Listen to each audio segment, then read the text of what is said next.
It seems intuitively that if you're able to increase your cardiovascular fitness, at least to like a decent base level, that this then improves your recovery adaptations, allows you to do more volume in the gym, and thus, elicit better gains across the board. Welcome to the Wits and Weights podcast. I'm your host, Philip Pape, and this twice-a-week podcast is dedicated to helping you achieve physical self-mastery by getting stronger, optimizing your nutrition, and upgrading your body composition.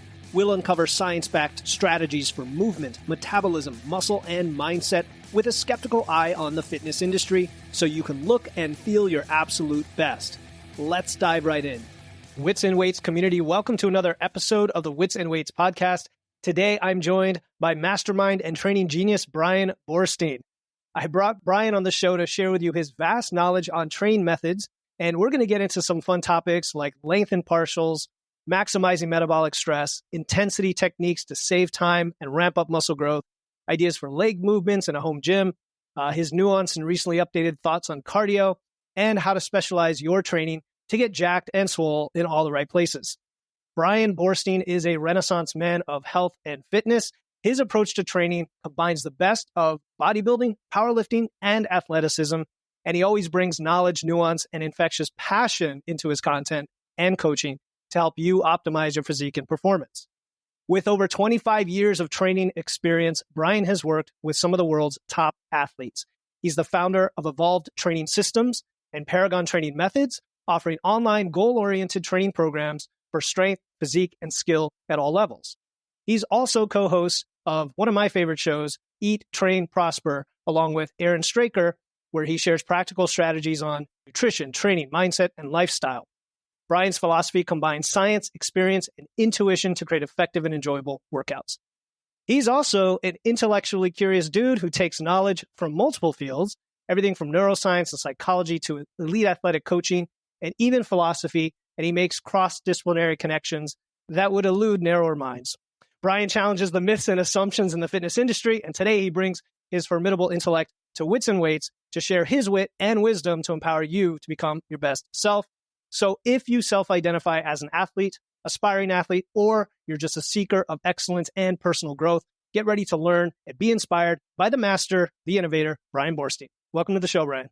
Hey, man, I had high expectations coming in and you exceeded them. So, that is a great trait upon yourself to be able to go in with high expectations and then come out still exceeding them. So I appreciate the introduction. I'm glad to be here. And thank you for having me. Yeah, man, we were joking before because when I reached out to Bryan, just so the listener knows, with the epic introductions, I sent him a funny video of some of my past intros. He's like, the bar is really high, man. You gotta top that. So challenge accepted, and well deserved. So anyway, I want to jump right into some of the topics. I think the audience will get to know you, what you do, and your philosophy through our conversation. And I just want to start with lengthened partials. This is a technique where, also called long length partials, and I think stretch mediated hypertrophy, where you perform only the bottom half of the exercise, right, where the muscles are most stretched. And the intent is to increase tension, to produce more hypertrophy. My question for you is, do you use these in your personal training? And then do you find them effective? Yeah, I started using them and experimenting with them back in, I want to say 2019, maybe it was early 2020.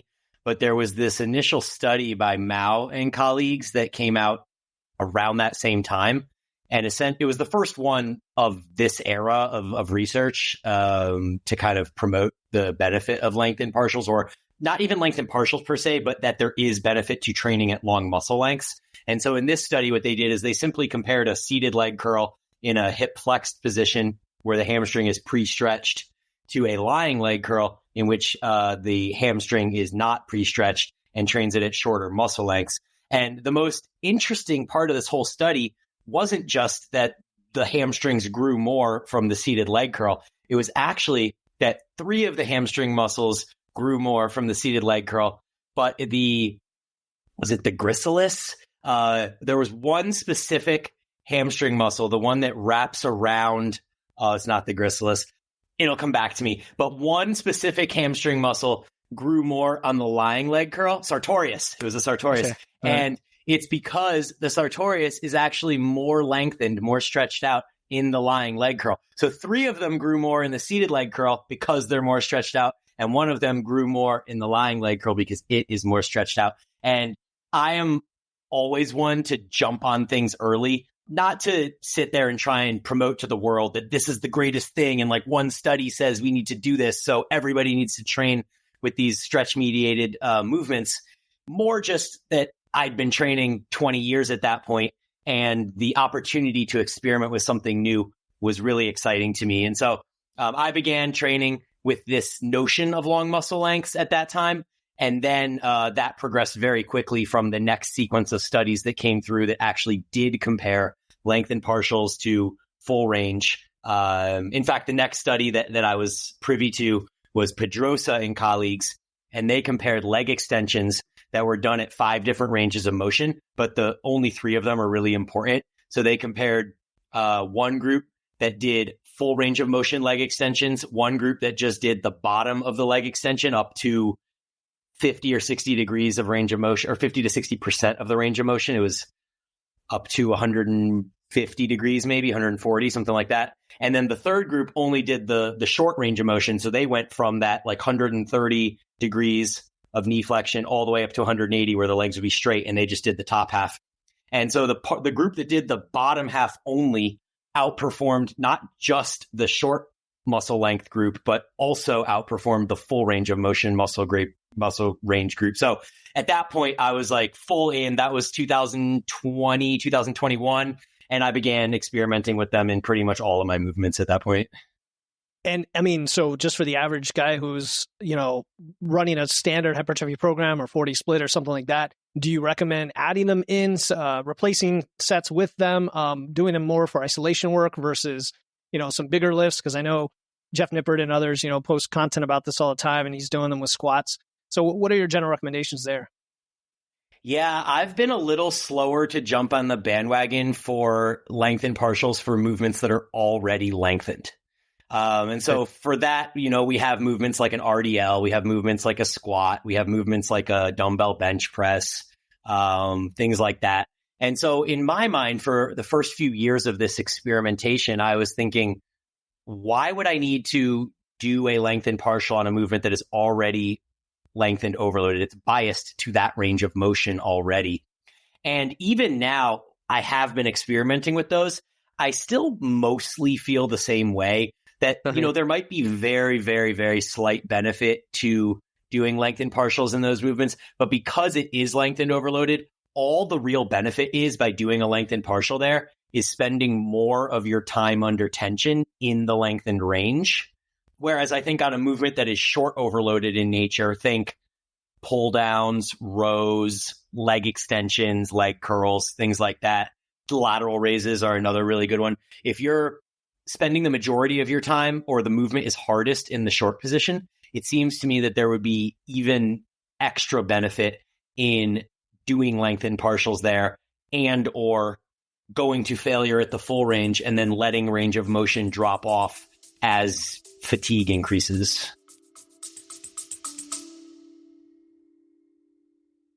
Hey there, it's Philip from Wits and Weights. We are running a special listener survey all this month of February, and I'd love your input. It's quick, easy, and a fantastic way to let us know what you love about the show and what you'd like to hear more of. Plus, as a thank you, everyone who completes the survey gets entered into a raffle for some awesome prizes, including First Form supplement gift cards, 1-hour Zoom hangouts to Ask Me Anything, and 1-year subscriptions to MacroFactor. Just head over to witsandweights.com/survey or click the link in the show notes. This is your chance to shape the future of the Wits and Weights podcast. Again, go to witsandweights.com/survey or click the link in the show notes. Thanks for tuning in, and now back to the show. Yeah, no, it's interesting because I have friends that are swear by it, and it's not like it's easier necessarily, especially when you're doing it, like you said, for movements that are already lengthened. If you try squats, you realize that, like you said, you're just constantly under tension. It's pretty hard. So it's just trying to, these nuanced things, like you said, they become hot topics in the industry. Everybody wants to try them, but they're not going to replace what's tried and true. They're maybe going to enhance and optimize. So, all right. Yeah, I was just curious about that. Cool. All right. So another topic that's big these days, and you recently posted about it, is the effective reps model, failure training, but specifically the idea that only those last few reps, before failure are the ones that actually count, or the ones that actually stimulate muscle growth. And for various reasons, the motor unit recruitment, the velocity slowing down, whatever. And yet you pointed out that you can still see effectiveness by modifying volume, even when you're using low RIR, which isn't in that range, that regime. In your post, you concluded by saying the following, quote, "There are many roads to Rome. Hypertrophy is extremely forgiving in that you can train in a variety of ways and achieve hypertrophy. Just make sure the big rocks are satisfied, sufficient effort, sufficient volume, sufficient recovery." So dumb it down for us. What are your thoughts on the effective reps model without a 4-hour podcast and the practical takeaways?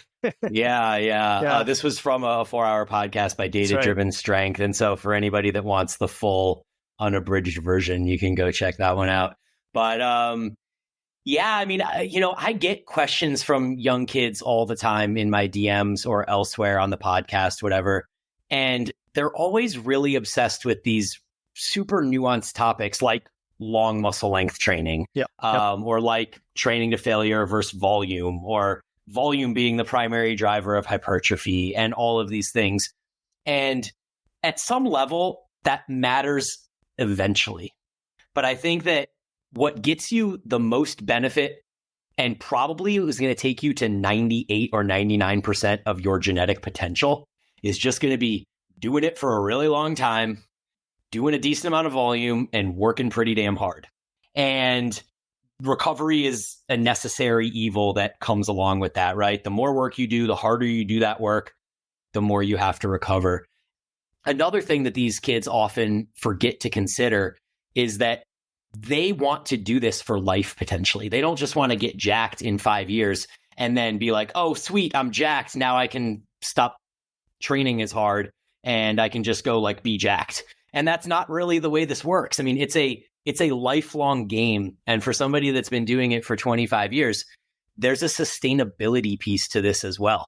And so even if we can look at this new ENIUS study that came out where it's like, 52 sets to failure per muscle group per week is going to get you the most jacked. People fail to look at that and extrapolate out and back up and say, okay, even if during 6 or 8 weeks or whatever that study was, the people that worked up to 52 sets did get more jacked than the people that were doing less sets, you got to think of the long term. And what does 52 sets a week to failure do to your motivation? What does it do to your joint structures? What does it do to all of the elements that go into creating a lifelong commitment to this endeavor? And so I think dialing that back to the effective reps model is that there are many ways to roam. I have heard so many stories in the trenches from people that swear that, they were doing high volume training, and when they cut their volume back and they just started going to failure on 1 or 2 hard sets, their physiques completely changed. Mm-hmm. And then I've heard the exact opposite, where people were going to failure, doing 1 to 2 hard sets per muscle group. And they're like, everything changed when I started doing high volumes and stopped going so close to failure. And I've heard enough of these stories that I just believe them. Sure. I think that literally... They're all right? Yeah, everybody's right. Everybody's getting jacked and everybody's doing things. And so ultimately, my sense of this is that whatever method it is that speaks to you and keeps you motivated to train and keeps your body healthy is probably the one you should do. And so for many people, that's, hey, going close to failure, maybe your form gets compromised and you end up tweaking your shoulder, tweaking your low back, jacking up your knee, squatting, whatever it is. Maybe you're not the type of person that should be doing 1 or 2 hard sets to failure for each muscle group. Maybe you'd be much better off doing 20 to 30 sets at 4 to 6 RIR or whatever. And so, kind of dialing it back to that actual study and the thoughts on the effective reps model is the effective reps model essentially states that the closer you get to failure, the more stimulus you get. And I don't really think that that's arguable. Right. The part of it that is arguable are the people, and there's plenty of them out there, that say that nothing prior to 5 reps from failure is stimulative. And that's kind of absurd.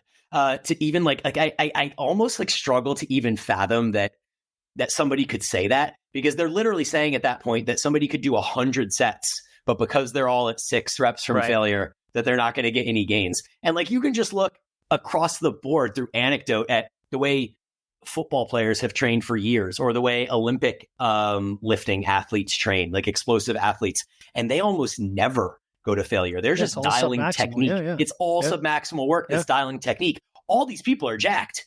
And so, I think that, there's a number of misconceptions out there about that. But the one thing that isn't arguable is the closer you get to failure, you get more stimulus. But what you do with that is up to you, and how many sets you decide to do is going to be dependent upon how close to failure you train. Yeah. And the reason I'm asking you all these is it is kind of a little bit of a bait, but you knew it was coming because that's what you get all the time, to get into these other principles of why these things matter. I think Eric Helms said recently on his show, like, science looks at the norm, right? It looks at the population mean.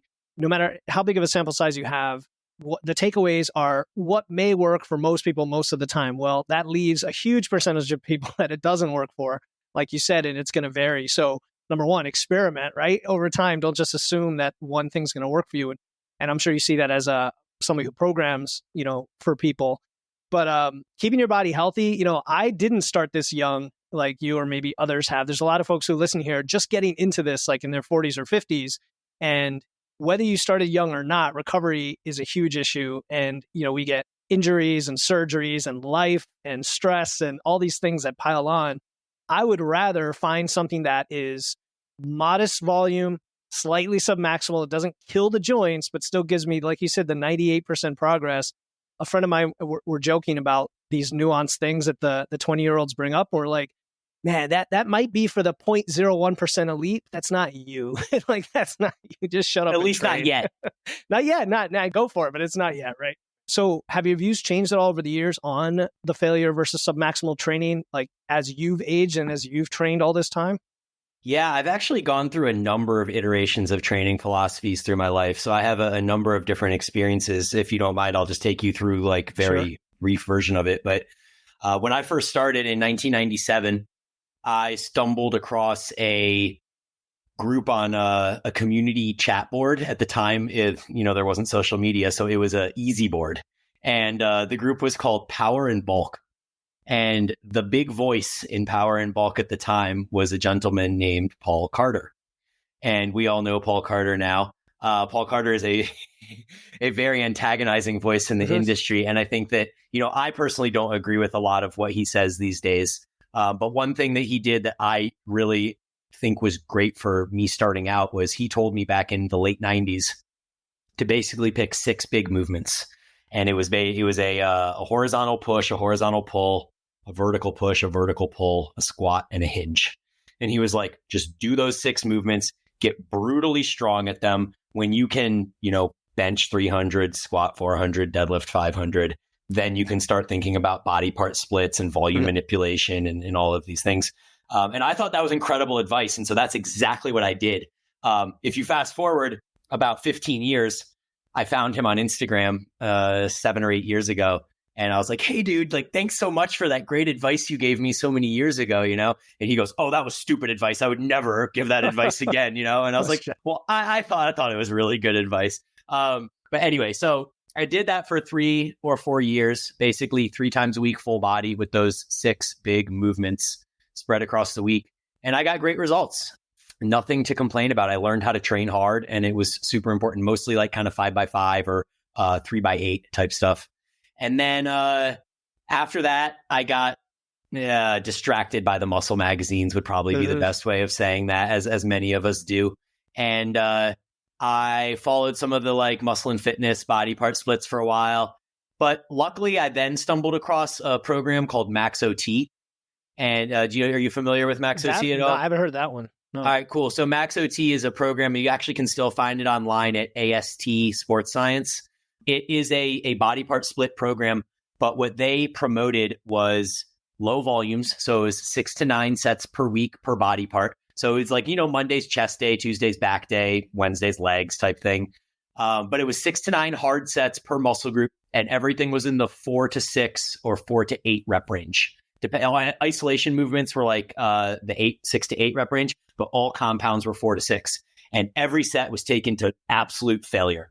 But because the proximity or because the volume was low, you could get away with taking all of these movements to failure. And then they also did something that was pretty unique at the time, which is that they promoted a deload or a recovery week every 8 to 10 weeks. So this program I ran off and on literally until 2009. I would say I ran that program off and on for like 6 to 8 years.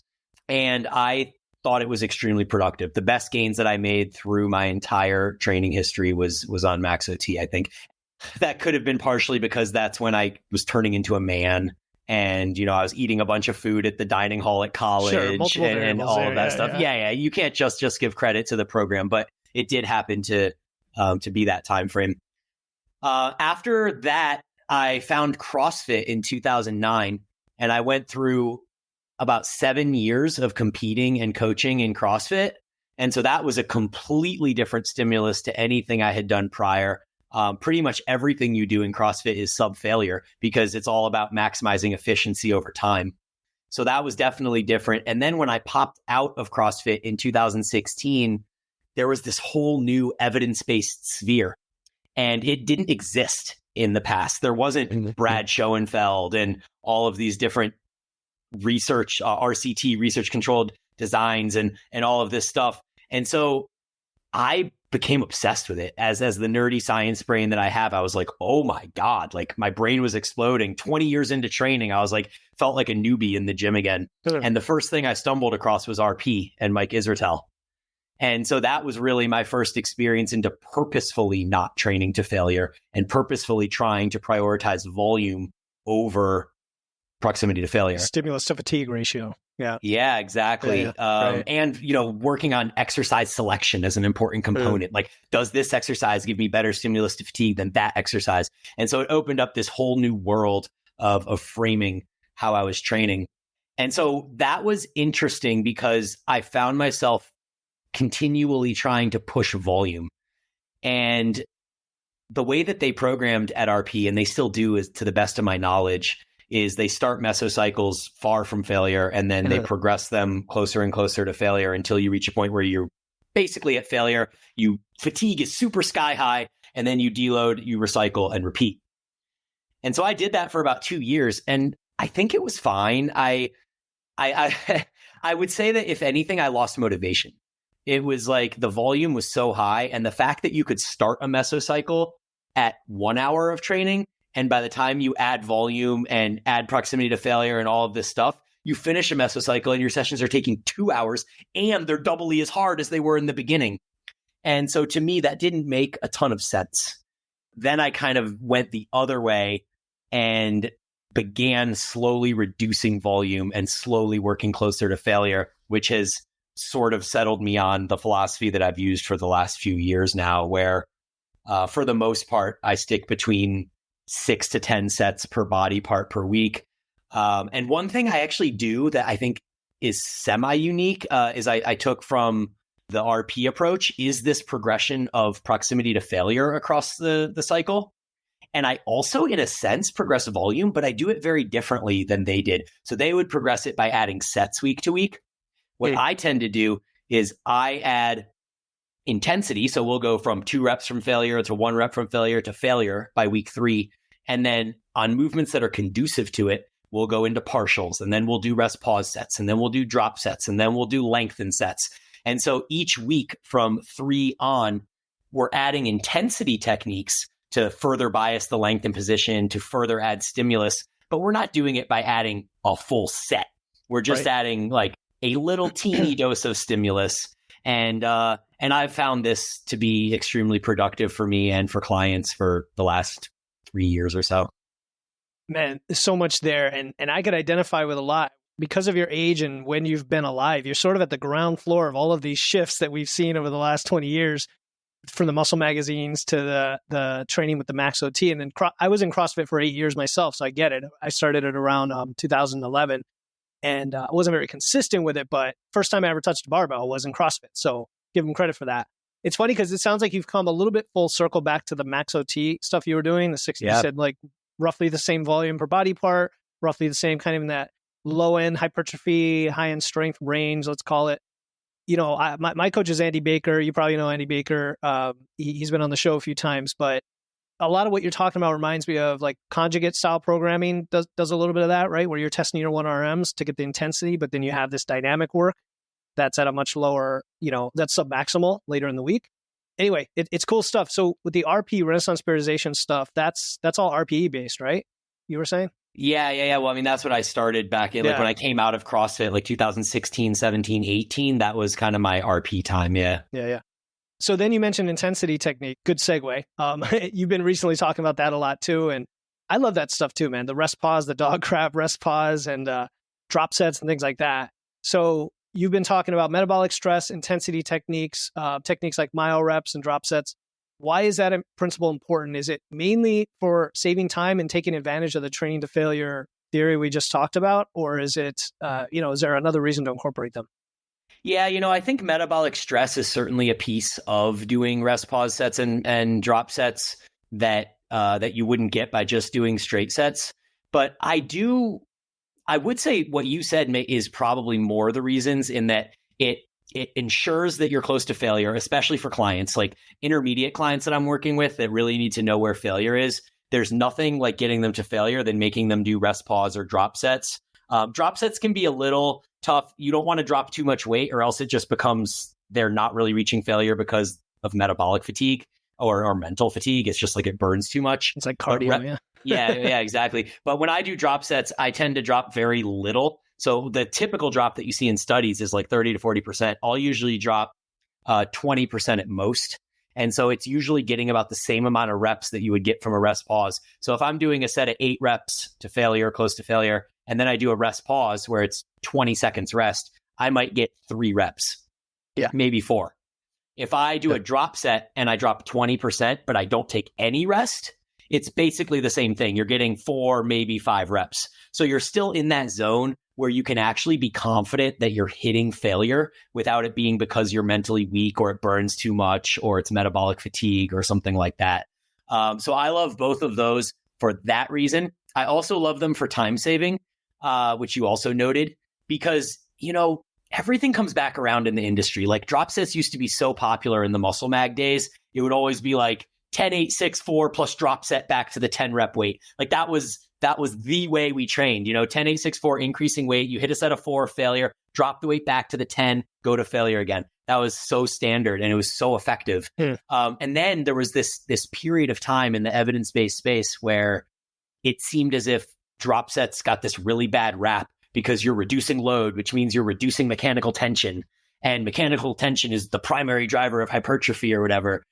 But in reality, my statement is always the muscle is a dumb piece of meat and it only knows tension. And it doesn't know if you're like this is an example. If you're doing a hack squat or some sort of squat pattern movement and you're taking long ass rests at the top of every rep, you can do more weight. But that doesn't mean you're getting more mechanical tension than if you did constant tension reps and therefore used less weight. Your muscles only know the tension that they're receiving. And so when you look at it from that perspective, things like drop sets and rest pause sets and these other intensity methods that force weight reduction, they should be, in theory, just as effective as doing these straight sets with higher, quote, mechanical tension because you're using higher loading, right? And it seems like the new studies are showing that, man. If you look at, I think it was Max Coleman was part of the group that led the recent study on drop sets, a meta-analysis, and they found basically the same thing that, man, I could be misquoting this, but I think it was 5 sets of 1 top set plus 4 drops was the same as doing 3 straight sets, which if you think about it, man, like that's a way faster approach than do a set, rest 3 minutes, do a set, rest 3 minutes, right? You can do 1 top set, drop that shit 4 times, and you get the same effect as doing 3 straight sets. So at least when it comes to hypertrophy, I have been a huge fan of those techniques. And then the other thing I've been using a lot is the progression into lengthened work. So many people that are into lengthened work, they use it from the get-go in week 1. It's like, hey, we're biasing this lengthened position, go. I really think it's something that you can use as a tool to elicit a higher stimulus throughout a mesocycle. So why not get those easy gains in the beginning in weeks 1, 2, 3 when you're sensitive to the stimulus, and then use the lengthened work more as a tool to increase that stimulus as the mesocycle drags on. Man, I love all that. Just even the fact that you can use these techniques to teach yourself about failure. My coach has a lot of these programmed in. Just yesterday I was doing, or earlier in the week, Z presses with rest pause. And it's like, yeah, you get 10, then you get 5, then you maybe get 2. On that last set, you're just like, I can't lift it. So obviously there's some stress there and some, and you get a pump and everything. So it makes sense. My name is Tony. I'm a strength lifter in my 40s. Thank you to Phil and his Wits and Weights community for helping me learn more about nutrition and how to implement better ideas into my strength training. Phil has a very, very good understanding of macros and chemical compounds and hormones and all that. And he's continuously learning. That's what I like about Phil. He's got a great sense of humor. He's very relaxed, very easy to talk to. One of the greatest things about Phil, in my view, is that he practices what he preaches. He also works out with barbells. He trains heavy, not as heavy as me, but he trains heavy. So if you talk with him about getting in better shape, eating better, he's probably going to give you some good advice. And I would strongly recommend you talk with him and he'll help you out. Thanks. Descending sets are another one actually where, you work in a rep range and you simply drop the weight 10% with the full rest period. So rather than an intensity technique, you were talking about the fact that we should still be able to get just as much hypertrophy even at a lower weight, a lower load.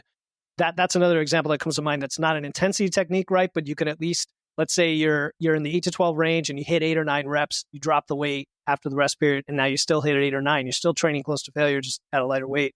What's the counter argument, though? You mentioned for hypertrophy. What about the argument that intensity has its own benefits in terms of load for, say, motor recruitment? Is that reserved mainly for strength and specificity in that regime, like with the big movements, or what do you think? Yeah. I mostly speak from a hypertrophy angle. And so I'm getting the sense, the fact that you work with Andy Baker, I'm getting the sense that you have more strength or neural based goals along the way, which I'm actually running his bodybuilding track right now. So for me personally, it's a 6-day, like a lot of what you're talking about actually, but yeah. But like even conjugate and stuff like that, like I don't I don't touch conjugate type stuff. But I mean, everything that I come from my perspective is in optimizing hypertrophy. And so if we're talking strength or neural adaptations or skill development or anything along those lines, the game changes for sure. I mean, rest becomes extremely important because you need to optimize efficiency. And if you're like, the biggest problem I see with strength work is people going too close to failure.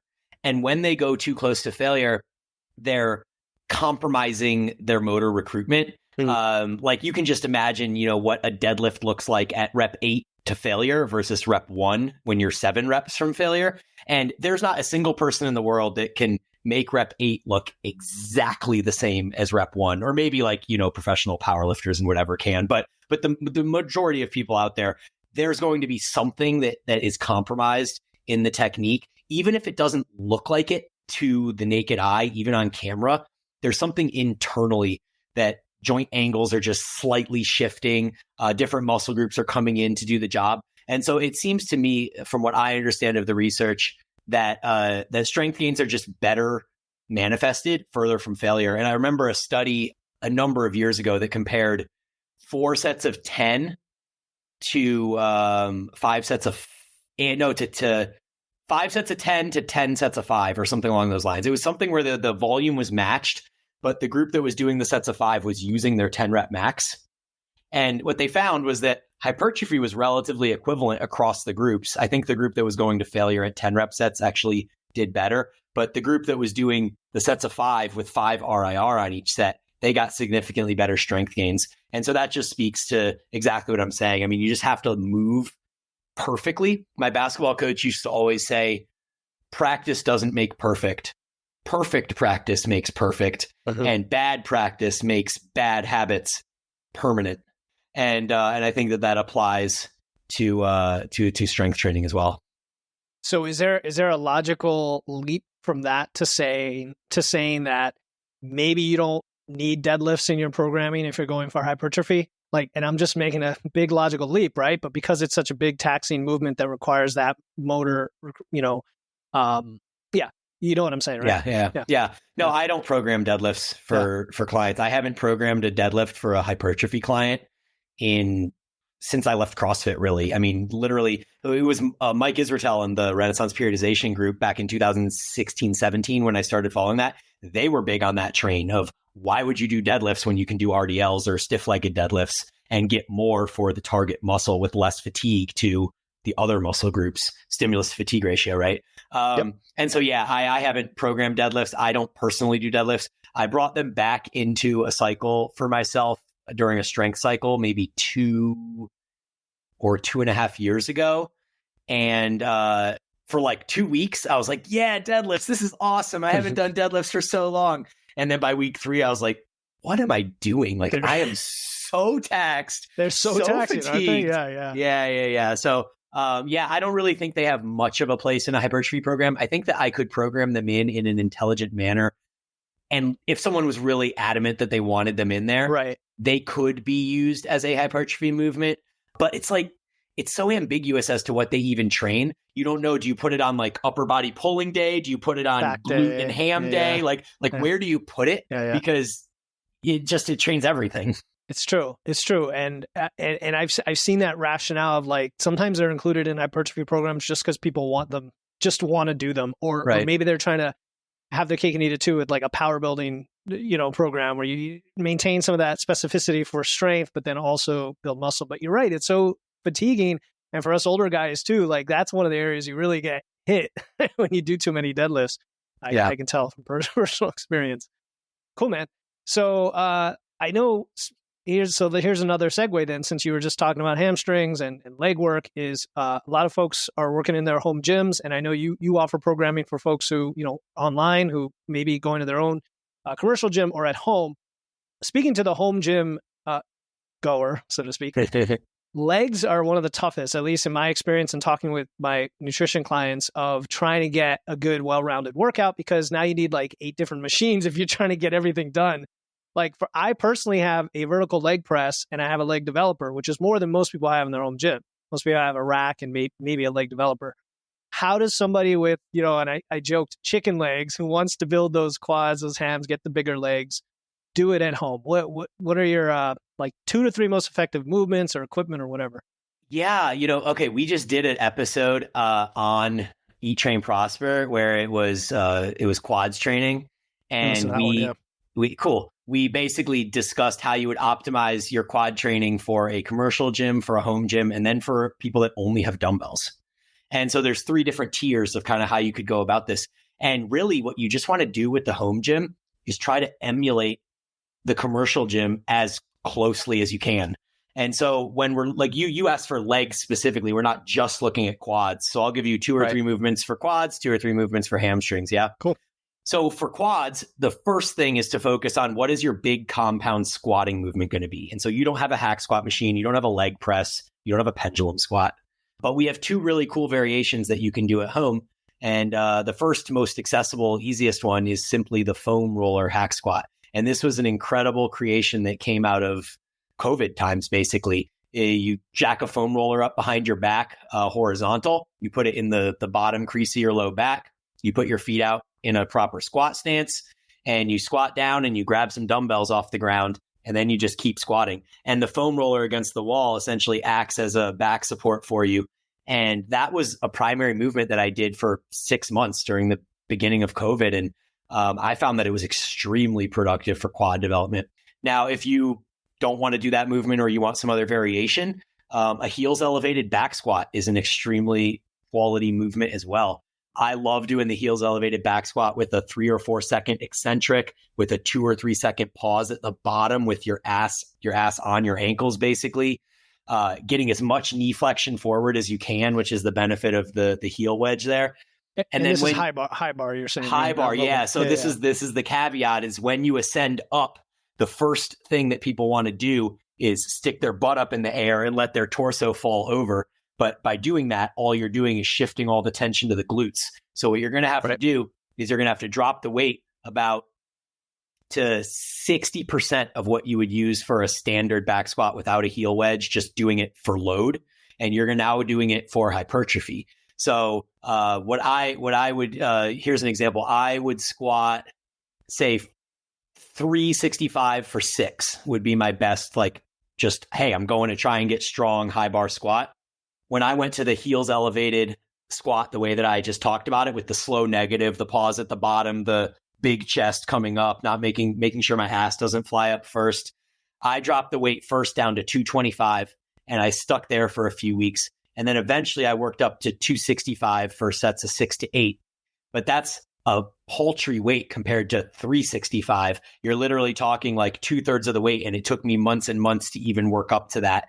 So I would drop the weight to 60%, maybe even less, dial in that form. Your quads will be screaming at you. Sounds like it, man. Let me ask, can you just have weightlifting shoes with plates underneath? Is that enough? Or do you need like a really steep wedge? Yeah. You can do weightlifting shoes with a plate underneath. That's fine. The wedge, even the wedge that I would recommend would probably be a 20-degree wedge. And so that's not like a super high wedge. I find for most people, if you have weightlifting shoes on, you can use a 10-pound plate, which isn't even that high. And that'll give you enough knee flexion for most people. If you have really bad ankle mobility, you might want to use a 25-pound plate. But now you're looking at stability concerns potentially. Sure. So you do kind of have to walk that fine line there. And it sounds like a safety bar would be a good option for this as well, right? Safety bar would be the best. Yeah. I mean, if you have a safety bar, 100%. Yeah. Okay. Cool. So those are the first two quad movements.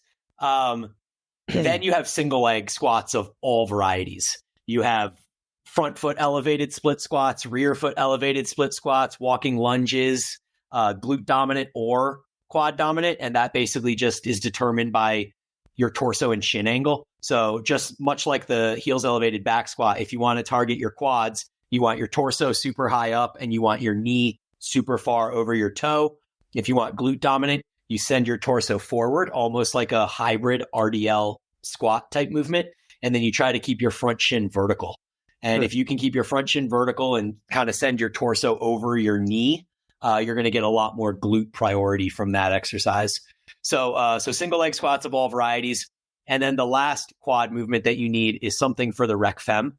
And since you don't have a leg extension machine, the go-to that I always use is sissy squats. Some people aren't huge fans of sissy squats, so we'll use the reverse Nordic, or some people call it the body weight leg extension. Kind of hard to explain, but you basically kneel on the ground with your feet behind you and you kind of fall backwards, but you fall backwards without your hip angle changing. So your torso should form a straight line through your quads and you fall back till your butt touches your heels basically. And then you come forward again without breaking your hip angle at all. Yeah, that'll really stretch out that quad tissue there. I like it. Exactly. Yeah. Cool, so those three quad movements are going to slay. And then hamstrings are not super challenging. The one thing that you really struggle with hamstring work without a commercial gym is leg curls. And so the primary movements that we've used in this situation are different hacks to do them at home. My favorite one is actually a slider leg curl. So you put your heels on a towel on a floor, and then you kind of lift your hips up and you just basically slide your feet back toward your butt and then slide your feet back out and slide your feet toward your butt and slide your feet back out. That'll get you a nice hamstring stimulus. You can also do it with banded leg curls. So you can set up a band anchored against the bottom of your power rack and you can do lying leg curls that way. The problem with the band is it often loses tension at the lengthened position. And so I've found if you connect two bands together, so you have like a really thick band connected to a slightly thinner band, and then you're basically further away from the anchor point as a result of that, but it kind of evens out the resistance profile for you a little bit. And then another one you can do if you have a rower, like a C2 rower at home, is you can put your heels onto the seat of the rower and with your back off the edge of the back of the rower on the ground and essentially do the same slider leg curl where your heels are coming toward you and your heels are going away from you type thing. So that'll get you that. RDLs, stiff-legged deadlifts, you don't need a commercial gym for that. You just need a barbell or some dumbbells. And then if you have the ability to do any sort of, like you mentioned, a glute ham developer, that's kind of a semi-typical piece of equipment that you might have in a home gym. If you can do any sort of those hip extension, back extension type variations, that'll also give you a really solid glute and ham stimulus there as well. So now you've got 6 exercises, 3 for quads and 3 for hams that, should be really solid to get you some good gains. Those are good. And to clarify what I meant developer, it's literally just an attachment on a incline bench to do leg curls and leg extensions. Okay. which which is kind of chintzy because like you have to literally stack the whole thing to get to the load you want, and it's wobbly, But I really miss the GHDs at the CrossFit gym. That's one thing that they had loads of. Yeah. Another cheap piece of home equipment that I would just encourage most people to buy if they're at home is a 45-degree hip extension. And like if you go on Amazon, there's models for anywhere between $100 and $200, and you'll get a ton of use out of that. I mean, very, very effective. I used one for a number of years, just one of those cheap models. And just last year, I upgraded to a like really solid $500 nicer hip extension 45-degree. But those $100 to $200 ones do the trick, and you'll get plenty of stimulus from those too. How does that compare to a 90-degree? What's the difference? Yeah, so it's basically in where the movement is hardest. So when you're using the 90-degree like GHD, but the hardest point is going to be when your torso is horizontal to the ground. So the hardest point is going to be at the top of the rep. And because of that, you're going to lose a bunch of tension at the bottom. So when you're hanging off at the stretched position where all the muscle is lengthened, you're just not going to get a significant stretch when you're in one of the 90-degree ones. But when you're in the 45-degree, the hardest point of the movement is actually, again, where your torso is parallel to the ground. And thus, the top of the movement is actually slightly easier. So it's more of a mid-range overload. And you continue to get solid stretch in your hamstrings and glutes, even at the bottom of that rep. So in most cases, if people have the option, I would prefer to have them have the 45-degree. And last thing, going back to quads, if you have a landmine attachment, which is a pretty simple thing to get, what do you think of trying to emulate hack squats there? Yeah, landmine hack squats are great. Most people have a problem once they get strong enough getting the bar up to their shoulder. So a couple hacks there is you can slide a bench really close to the anchor point of the landmine and then prop the landmine up against the bench. And then that way, when you walk under it, it's basically already at shoulder height. So that works pretty well, or rather not at shoulder height, because then you wouldn't be able to squat with it. But you basically go under it into the bottom of the squat and then stand up. So you kind of have to mess around with where the bench is set. Another thing you can do is you can set your landmine to, sorry, I just got a call. You can set your landmine up on a J-clip so that so that you can just load it right there and then kind of take it off the J-clip onto your shoulder from there. Yeah, makes sense. I do mine on spotter arms, same way, to get it to work. All right, cool, man. So we want to talk about cardio as well. You all good? Yep, for sure. Okay, yep. Cool. Yeah. Because I know listening to your show, even your own thoughts on that have evolved a little bit over time.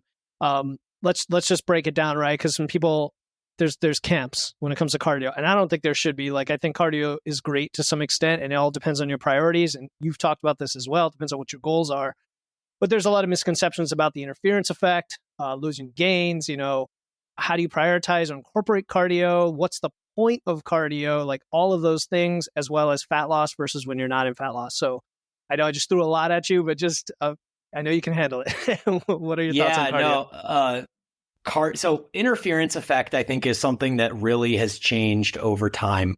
And it was a number of studies initially, maybe 7 or 8 years ago, that made people scared of cardio. And I can't reference them specifically at this point, but they were showing that there was, in fact, an interference effect.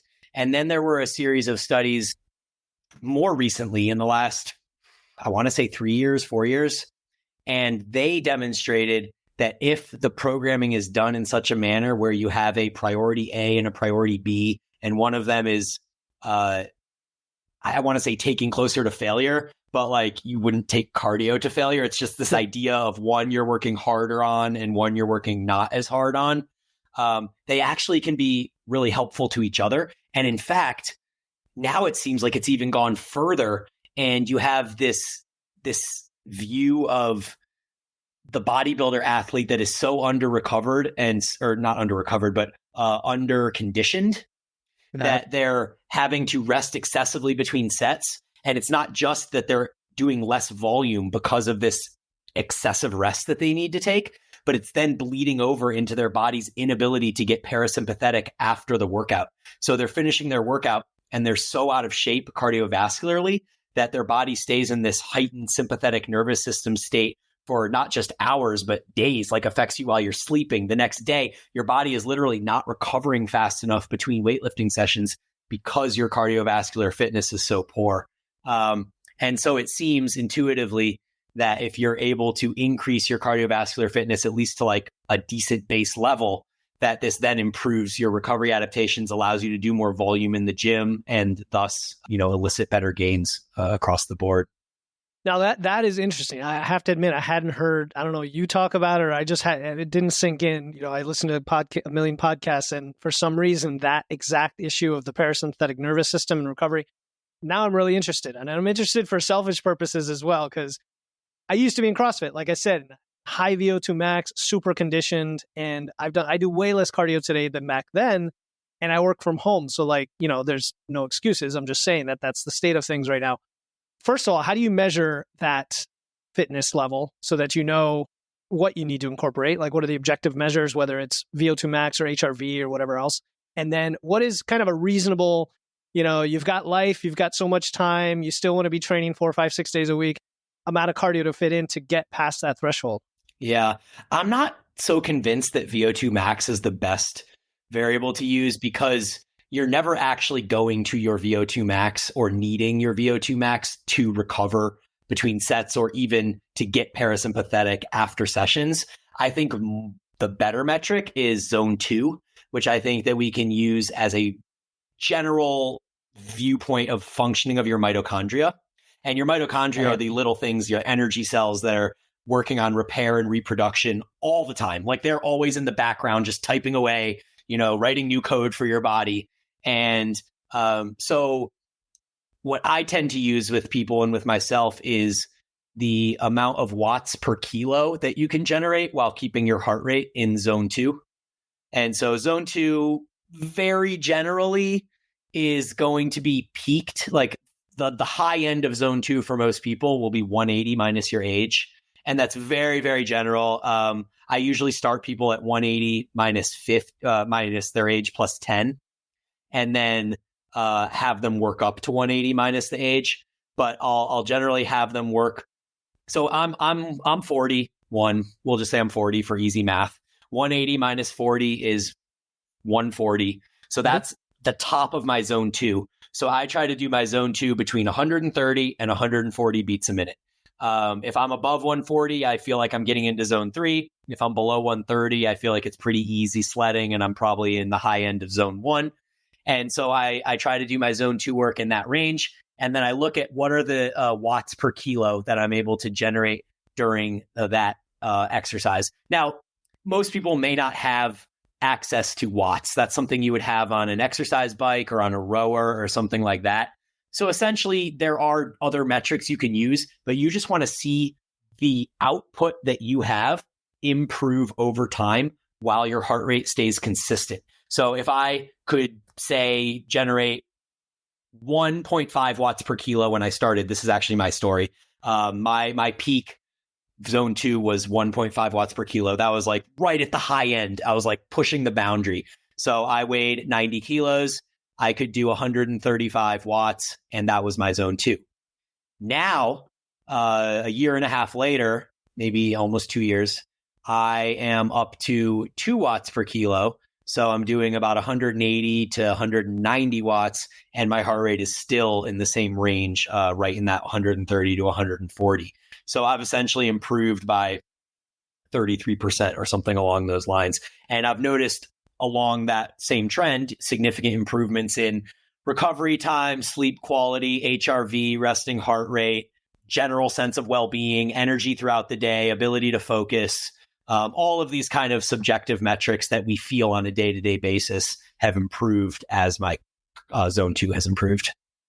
Got it. Okay, so no, you're actually, I was not asking the right question, but you answered the question I was intending, which is how can you measure it to see that the improvement is to go after the improvement during your activity.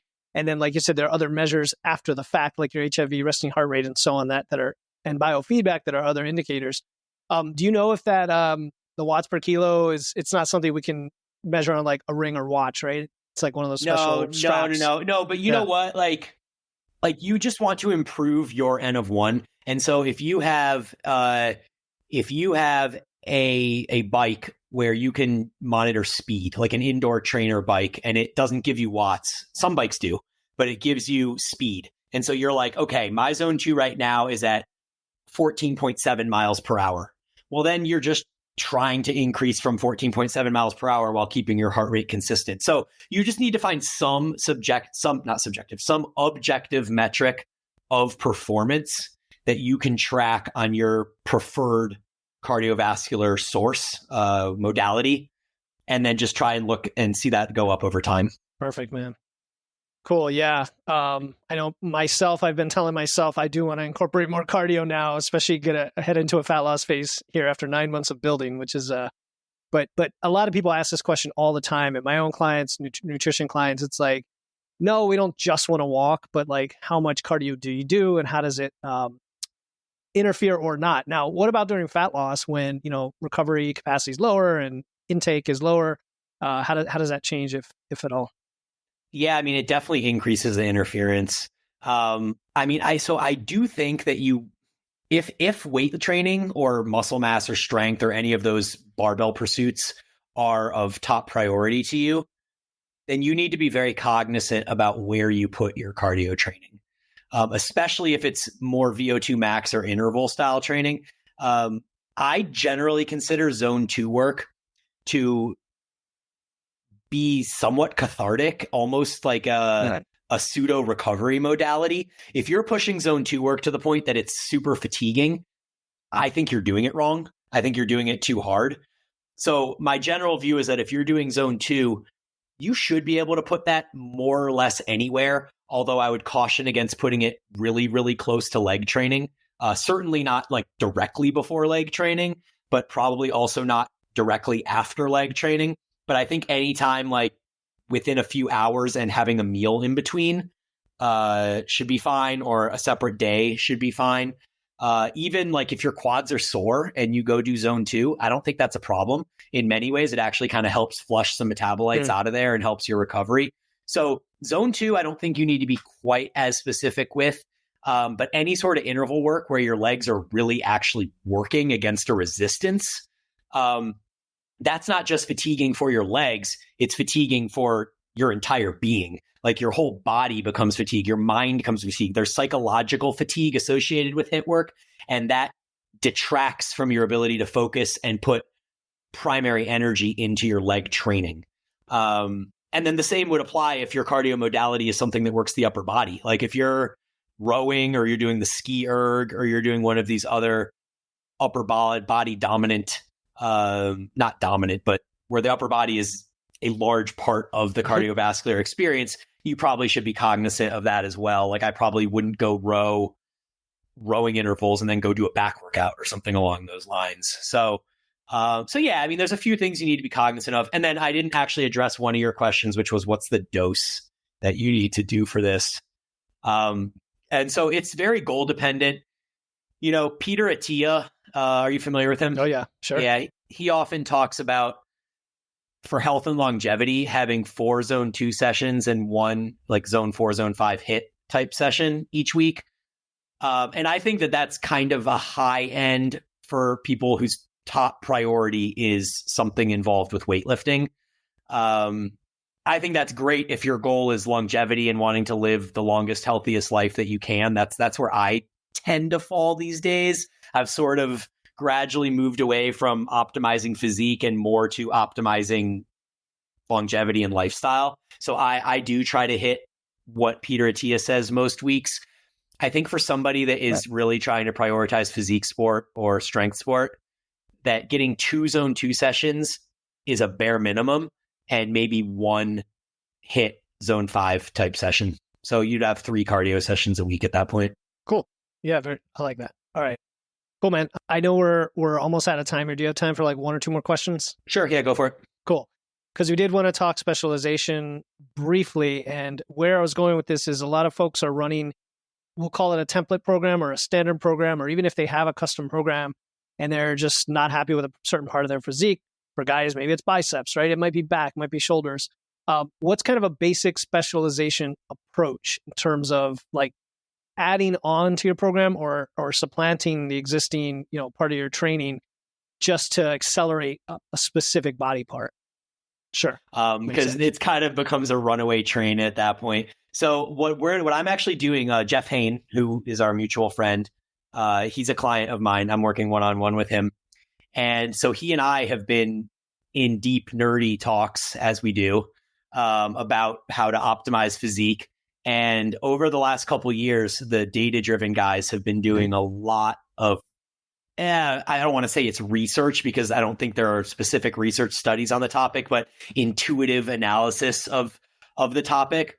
And they've kind of ascertained this idea that rotating specialization cycles, where you dial up volume for 2 or maybe 3 muscle groups and then dial down volume for the other 5 or 6 muscle groups, would be an extremely effective way of going about this, because we know through research that maintenance volume, or the amount of volume you need to maintain gains, is so low. Like literally studies have shown it could be as low as 30% of what it takes to get there. So say it took you 15 sets to grow your legs, you might be able to maintain your legs on 5 sets.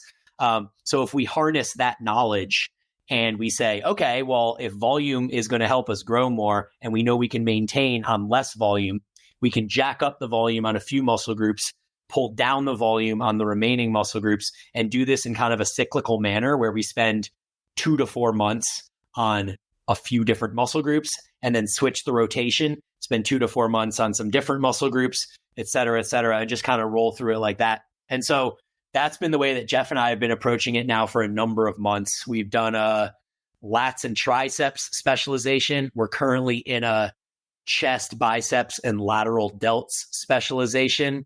And we'll probably just continue rolling through these every few months and following those parameters. And then so in that same vein, there's a number of different levers you can pull. We talked about volume as one, but you can prioritize proximity to failure. So you could take some movements and work them closer to failure and other movements further from failure. You could prioritize exercise order. So you could have some exercises at the beginning of the workout and others at the end. And that's one of the things we're actually using right now with Jeff. Is it almost seems taboo to put bicep work before back work. But because back work is no longer a priority for us, that is literally what one of our days looks like. We have 3 bicep movements, then we have a lateral delt movement, I think, or something, a tricep movement, and then we have a back movement. And so back is literally like the last thing you're working, whereas in most cases, you would always put back first and then finish with biceps. So you can prioritize exercise order, you can do volume, you can use frequency. So you could train muscle groups more often and put other muscle groups less often. So there's a number of kind of these different levers that you can pull, and just need to figure out kind of how you want to set it up and manipulate it. Yeah, that makes a lot of sense, right? Especially the exercise order. People don't often think of that. They always think, oh, do the big lift first, or, like don't, you don't want to pre-exhaust this. But like you said, well, it doesn't matter because this is our priority. And also the point that maintenance doesn't take nearly as much. It's just like when we're in a fat loss phase, and we have to reframe the mindset that you're not actually going to build new muscle, but you are going to maintain. And guess what? It takes a lot less volume. So now you're trying to maximize recovery. Take advantage of that, right? For a while. Really cool, man. All right. I could talk with you for hours. I mean, it's why I love your show, listening to just all these topics. And I knew I would learn a lot, and I'm hoping the listener learned a ton as well. Is there anything you wish I had asked that I didn't cover today? Yeah, I knew this question was coming, and I honestly think that we had a really great conversation.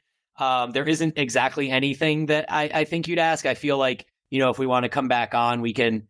One topic that I think has been really interesting and I've received a lot of questions about recently has been from new dads and how they would change their training as a result of having a newborn or having a really busy schedule with kids' sports practices, or like any other number of things that come along with, being a dad and being busy and having kids and trying to balance everything. So maybe a topic for the next time we get to chat. I love it, man. You're already inviting yourself on, which is good because I would have done it myself. No, that's good. And give me a topic too. So love it. All right, man. Where do you want people to find out more about you and your work? Yeah, so primarily you can just find me on Instagram at Bryan Boorstein. Like you said in the intro, I have 2 group training programs. Evolve Training Systems is kind of my original one, but I don't put a whole ton of time and effort into it at this point. It's more of like, I call it my science lab because it's a much smaller population compared to my other programming group, which is Paragon Training Methods. And so Evolved is cool because I get to kind of do what I want. I don't have a business partner, and the programming is what I want it to be. I can get really kind of intimate feedback from the members who have been there with me for a while. And then Paragon is my other larger company. We have 15 different programs at this point. We have a full gym, a home gym, and a dumbbell only program for 5-day, 4-day, or 3-day programming. So literally whatever your equipment is and whatever your desired training time per week is, we have a program for you. We have a great community with tons of coaches in the group to kind of help answer questions for you, do form checks and stuff like that. So awesome, man. Yeah, definitely include that in there. And everyone listening, I mean, Bryan knows a ton about this. Definitely check out the podcast, Eat, Train, Prosper as well. And check out his stuff because you're going to learn, 10 things every time you're exposed to some of his content. So keep it up, man. This was a pleasure. It was awesome to have you on. I appreciate the conversation today. Yeah, I appreciate you having me. Thank you. Thank you for tuning in to another episode of Wits and Weights. If you found value in today's episode and know someone else who's looking to level up their wits or weights, please take a moment to share this episode with them. And make sure to hit the follow button in your podcast platform right now to catch the next episode. Until then, stay strong.